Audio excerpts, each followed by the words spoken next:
My name is Anna, and I am 25 years old. I work as a nurse in one of the busiest hospitals in the city. Every day, I care for people who are hurt, sick, frightened, and desperate for relief. My work isn't just about medicine or charts. It's about holding a trembling hand, offering a reassuring smile, and sometimes standing beside someone as they take their final breath.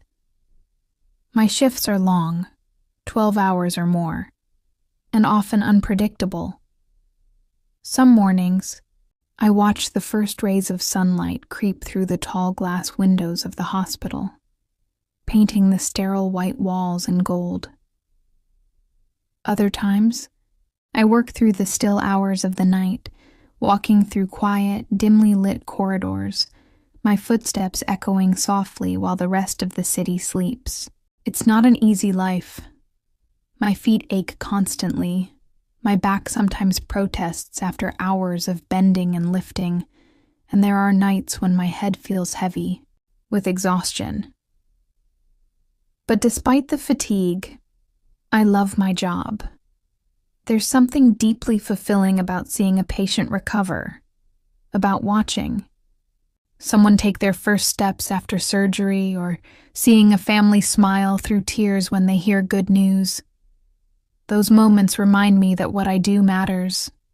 Until last year, my life followed a predictable rhythm. Work, sleep, visit my mother, repeat. I didn't have a boyfriend. And truth be told, I had stopped expecting romance to find me. I lived alone in a small, tidy apartment just a 15-minute walk from the hospital. Most evenings, after finishing a shift, I would head straight home. Too drained to do anything except take a hot shower, eat something simple, and curl up in bed. On my days off, I'd sometimes take a train to visit my mother in the small village where I grew up. She's 70 now, a kind but stubborn woman who insists she can manage on her own, even though she appreciates my help with groceries and cleaning. Life was peaceful, but it was also lonely. Sometimes late at night, I would make a cup of tea, turn on a romantic movie, and let myself drift into a world where people met unexpectedly, fell in love, and built beautiful lives together. I wondered if I would ever meet someone who would look at me that way. Someone who would see past my plain brown hair, my modest clothes, and my tired nurse's face. The men I met at work were usually patients, married colleagues, or busy doctors who barely noticed me. It seemed like love was something that happened to other people, not me. Then one crisp autumn morning, everything changed. A new doctor joined the hospital staff, Dr. Michael Harrison. From the very first moment I saw him, I understood why every nurse in the building couldn't stop talking about him. He was tall and athletic, with broad shoulders and the kind of posture that suggested quiet confidence. His hair was thick and brown, his eyes a bright, almost startling shade of blue that seemed to notice everything around him. But what struck me most wasn't his looks. It was his smile. It wasn't the forced, polite kind you see so often in professional settings. His smile was warm, genuine, and it made you feel like you were the only person in the room. Within days, Michael had won everyone over. He treated everyone with respect, whether they were part of the cleaning staff, the cafeteria team, or senior surgeons. He greeted people by name, listened when they spoke, and remembered small details from their conversations. Watching him interact with others was like watching sunlight filter through clouds. Suddenly, everything felt a little brighter. I never imagined he would notice me. I've always been the kind of woman who blends into the background. I keep my hair pulled back in a practical ponytail, wear minimal makeup, and stick to comfortable, sensible shoes. Compared to some of the younger, glamorous nurses who always seemed perfectly styled, I felt ordinary. So when Michael began seeking me out for conversation, I was confused. It started with small things, him asking how my day was going or making a lighthearted comment while we worked on the same ward. But then, I noticed he remembered details I had shared in passing. He asked about my mother's garden after I mentioned it once. He asked whether I'd finished a book I had told him I was reading. It was as if he was truly listening, not just making polite conversation. For the first time in years, I felt seen. One rainy evening, after a particularly grueling shift where we had dealt with multiple emergencies, Michael approached me as I was heading toward the exit. "Anna," he said gently, "you look exhausted. Let me drive you home." I hesitated for a moment. I wasn't used to accepting rides from male colleagues, but there was such kindness in his voice that I agreed. The drive was comfortable, surprisingly so. We talked about our families, our childhoods, the challenges of our work. I told him about my mother's stubborn streak, and he laughed in a way that made me want to keep talking just to hear that sound again. He told me about a hiking trip he once took in the mountains, and how the view from the top made him feel like he could see forever. When we reached my apartment building, I didn't want to step out of the car. For the first time in months, I felt light. After that evening, giving me a ride home became a regular thing whenever our shifts ended at the same time. He started bringing me chamomile tea during breaks because he noticed it was my favorite. We began eating lunch together in the cafeteria, choosing a table by the window where we could watch the world outside while we talked. Slowly, I realized my feelings for him were growing deeper. Work no longer felt like just work. It became the place where I would get to see Michael. Then, one sunny Saturday morning, something happened that made my heart skip a beat. Michael and I had the day off, and as we were chatting after our shift, the previous night he smiled and asked, "Anna, would you like to go to the movies tomorrow? There's a new film I think you'd enjoy." I agreed, trying not to sound too eager, though inside I was buzzing with excitement. The next day we watched the movie, then strolled through the city park for hours afterward. The autumn leaves were painted in shades of gold and crimson, falling gently onto the path as we talked about everything and nothing. At one point, I caught him looking at me with a softness in his eyes that made me think, maybe, just maybe, this could be something real. For the first time in a long while, I allowed myself to imagine a future with someone. I pictured us cooking dinner together in my small kitchen, traveling to new cities, maybe even getting married one day. It felt foolish to think so far ahead, but I couldn't help it. Then, only 3 days later, the ground beneath my feet shifted completely. It was lunchtime at the hospital. Michael approached me, looking unusually serious. "Anna, I need to tell you something important," he said quietly. My stomach nodded. "I'm married," he said. For a moment, the words didn't register. When they finally did, it was like being hit with a wave that knocked the air from my lungs. I stared at him, searching his face for some sign that this was a joke, a misunderstanding. But he looked straight at me, his expression pained but steady. He told me his wife's name was Laura. They had been married for 5 years, but he claimed their relationship was strained, that they had grown apart, that they rarely talked anymore, that they had nothing in common.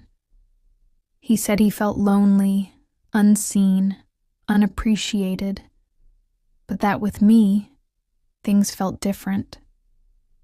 "Anna," he said softly, "you make me feel alive again. With you, I can be myself. You understand me in a way Laura never has." I sat there in silence, my mind a whirlwind of confusion, disappointment, and hurt. I had never wanted to be involved with a married man. The thought of causing pain to someone else, of being the reason a relationship broke, made my stomach twist. A few days later, fate delivered a cruel confirmation of reality.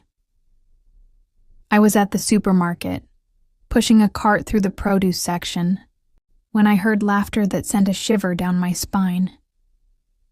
I looked up, and there was Michael, standing beside a tall, stunning woman with long blonde hair and flawless skin. Laura. Even without an introduction, I knew. She was radiant in a fitted designer dress, her makeup perfect, her hand intertwined with his. They looked every bit the picture of a happy couple, smiling and chatting as they picked fruit together. The sight pierced me like a blade. I turned and left quickly, not wanting them to see me, my chest tightening with each step. By the time I reached my car, tears were streaming down my face. That night, I lay in bed, replaying the image over and over. If he was so unhappy, why did they look so in love? Was everything he had told me a lie? Or was I the one misunderstanding what I had seen? The next morning at work, Michael greeted me as though nothing had changed. But I couldn't do it. I couldn't pretend. "We need to talk," I told him, my voice steady. When I confronted him about what I had seen, he shook his head. "What you saw was just us keeping up appearances. In public, we act happy. But it's not real. With you, it's different." His words left me even more conflicted. Part of me wanted to believe him. Part of me wanted to run. That night, I called my best friend, Sarah, and poured out the whole story. She listened quietly, then said, "Anna, you deserve someone who chooses you completely. Don't settle for being someone's secret." Her words stayed with me for days. When Michael called asking to meet, I agreed, but I knew what I had to do. We met in a quiet park near my apartment. He looked at me with a mixture of hope and worry, but before he could speak, I did. "Michael, I care for you deeply, but I can't continue this. If you're unhappy in your marriage, you need to decide what you're going to do about it. I can't be the other woman in your life." His shoulders sagged, his gaze dropping to the ground. "I understand," he said. "You're a good person, Anna. I hope you find the happiness you deserve." We hugged briefly, and then I walked away, tears blurring my vision. My heart ached, but beneath the pain was a quiet strength. I had chosen self-respect over longing, and I knew, deep down, it was the right choice. In the days after I ended things with Michael, the hospital felt different.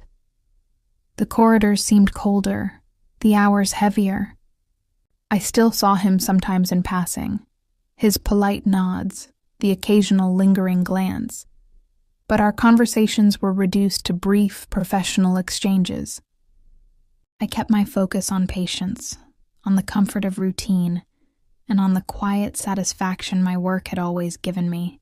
But late at night, when the city outside was quiet, and the only sound in my apartment was the hum of the refrigerator, memories came creeping in. I remembered his laughter during our walks, the way he had noticed small details about me, the warm look in his eyes that had once made me feel special. It was hard not to miss that.